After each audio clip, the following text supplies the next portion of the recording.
On pourrait imaginer l'amnésie avec une bibliothèque qui serait remplie de livres, bien rangés, et donc les livres qu'on a amassés tout au long de sa vie, et qui, lors d'un choc, d'un traumatisme crânien, eh bien, tous les livres tombent et se dérangent. Donc, chez certaines personnes, en tout cas, tous les livres sont là, tous les livres sont intacts, donc tous les souvenirs sont intacts, mais ils sont complètement dérangés. Donc, les personnes victimes d'amnésie ne peuvent quelquefois plus parler, ou en tout cas, il y a énormément de mots qu'elles ne connaissent plus. Elles ne peuvent plus marcher. Donc, elles sont vraiment devenues des enfants, en fait, au stade mental, finalement. Même si tous leurs souvenirs sont là, mais juste dérangés. Donc pour leur faire revenir à elles, pour leur faire recouvrer la mémoire, eh bien, on utilise souvent des objets ou des personnes ou des photos de choses qu'elles appréciaient beaucoup, en tout cas dans leur vie normale, pour finalement essayer de raviver en elles une émotion, un sentiment et un souvenir.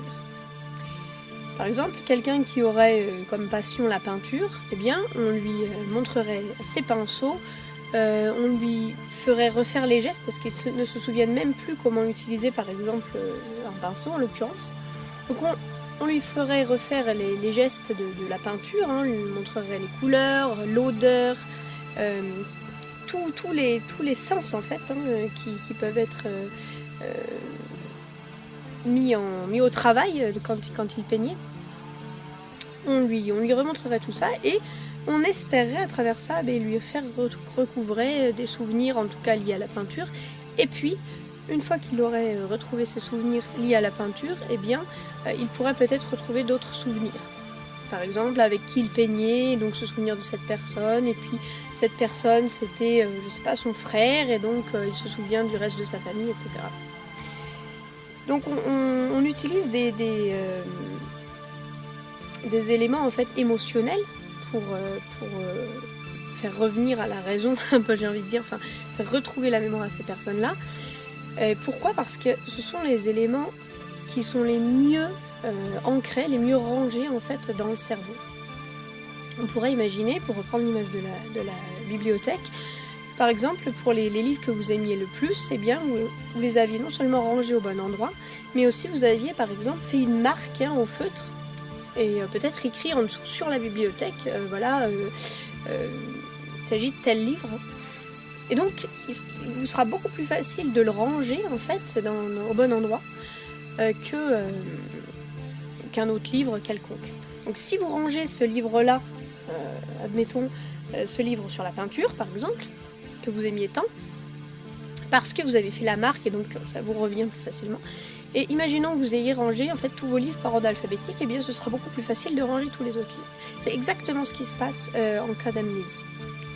Donc là, je parle d'un phénomène qui arrive aujourd'hui, qui est bien malheureux, mais qui est tout à fait commun finalement, et qui sans doute arrivait d'ailleurs avant. Donc dans l'histoire, il y a eu des traumatismes crâniens avant le monde moderne, et des amnésies avant le monde moderne. Donc c'était sans doute un phénomène connu. Maintenant, c'est très intéressant d'avoir ça de côté, et puis on va s'intéresser à autre chose.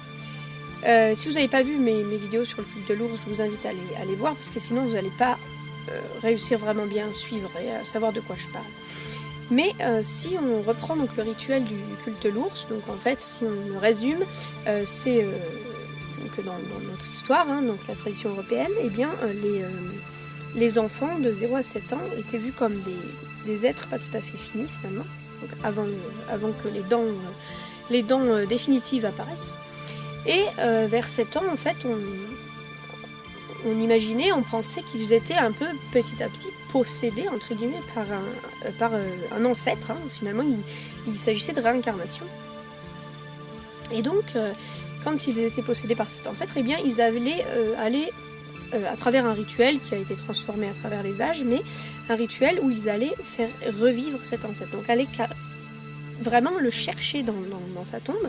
Alors, petit à petit, ça a été de plus en plus symbolique, mais ça a été le cas pendant longtemps, vraiment physiquement. Aller le chercher donc, dans sa tombe, donc le déterrer. En tout cas, aller chercher son crâne et ses tibias, ou ses jambes, ça dépend. Donc les jambes parce que ce sont les éléments donc, symboliquement qui portent la personne, donc si on les remet debout, la personne est en vie, et le crâne parce qu'il détient la connaissance, le savoir, les souvenirs justement. Ils allaient aussi chercher souvent donc, les effets personnels de cette personne-là, donc le trésor, ce qu'on connaît dans les histoires comme le trésor. Quelquefois c'était d'ailleurs un trésor avec de l'or, d'autres fois c'était plus modeste, mais c'était un trésor quand même, des effets personnels. Ils allaient donc les rechercher, et ils reprenaient le nom de cet ancêtre. Donc ils avaient le nom de l'ancêtre en question. Ils étaient vraiment devenus cet ancêtre, et probablement, en tout cas c'est mon avis, ils étaient cet ancêtre-là.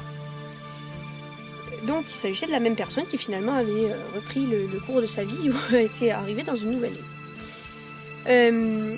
C'est intéressant de mettre les deux choses à côté, donc l'amnésie dans la vie classique, et puis la comparer avec ce phénomène-là de réincarnation.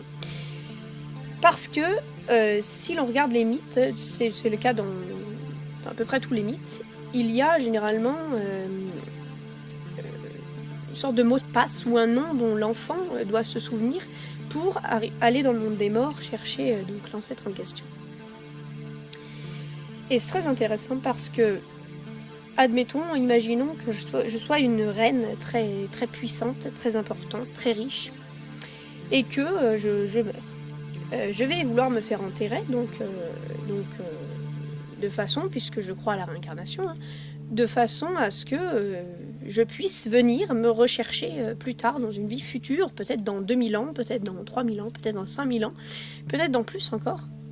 Et donc je vais faire en sorte de faire une tombe qui soit accessible, qui soit visible, d'où les pyramides, les dolmens, les tumulus, qui sont visibles et qui sont visibles encore aujourd'hui. Je vais faire donc une tombe très visible, me faire construire en tout cas, me faire enterrer dans une tombe très visible, avec un trésor colossal, mais donc mes effets personnels. Si je suis très riche, donc je vais avoir de l'or, qui, très intéressant, l'or ne s'oxyde pas, l'or ne disparaît pas, donc c'est pour ça que l'or était très très important. Mais aussi autre chose, énormément d'effets personnels qui me seront utiles dans une vie future. Donc je vais enterrer les choses qui me seront nécessaires dans l'au-delà, c'est ce qu'on dit d'habitude. En fait, il ne s'agit pas de l'au-delà, il s'agit dans ma vie future, vraiment matériellement. Mais comme je suis une reine très, très puissante et très riche, évidemment, d'autres personnes vont être intéressées par ce trésor. Et donc, d'autres enfants dans le futur pourront prétendre être moi, alors qu'ils ne le sont pas. Et du coup, je vais mettre en place un système de mots de passe, pourquoi pas, ou de noms secrets. Souvent, il s'agit de mon nom, mais secret, que personne ne connaît. Et si j'arrive à m'en souvenir, eh bien ce sera bien moi-même, puisque je ne l'ai dit à personne ou presque à personne, puisque sans doute je mettrai au courant des prêtres, par exemple, ou un prêtre ou une personne qui devra le transmettre de génération en génération, des générations de prêtres, par exemple, ou de sorciers, ça dépend comment on veut les appeler, mais probablement dans nos traditions anciennes, il s'agissait de sorciers. Et donc, je vais leur donner ce mot de passe, et évidemment, ils ne le dévoileront pas.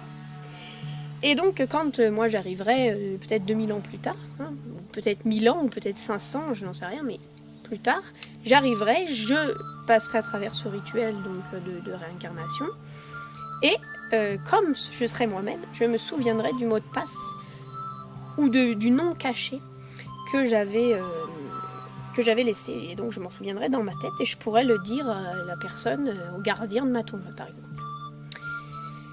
Et donc je pourrais accéder à mon tombeau et récupérer mes affaires. Donc on a aussi donc dans les traditions européennes le fait que quand on obtient en fait donc la tête de l'ancêtre, le crâne directement de l'ancêtre, eh bien on reçoit une certaine connaissance. Donc le crâne détient la connaissance. Et on pourrait imaginer que, à travers les effets personnels donc, que l'on pose dans la tombe, eh bien, on puisse se souvenir de choses diverses.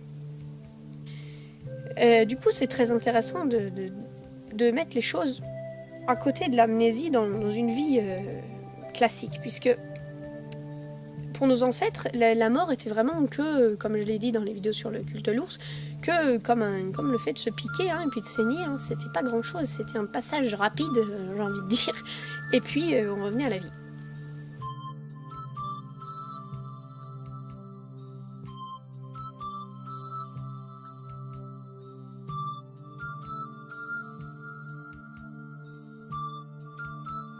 Simplement, on a vécu une sorte de traumatisme crânien, c'est le cas de le dire, puisqu'on a carrément changé de corps ou changé de tête. Et il s'agit de retrouver ce qu'on a oublié, à travers donc des objets. Et c'est là où vous pouvez vous rendre compte du fait que c'est très important, par exemple, d'aller visiter des musées, de voir des objets anciens.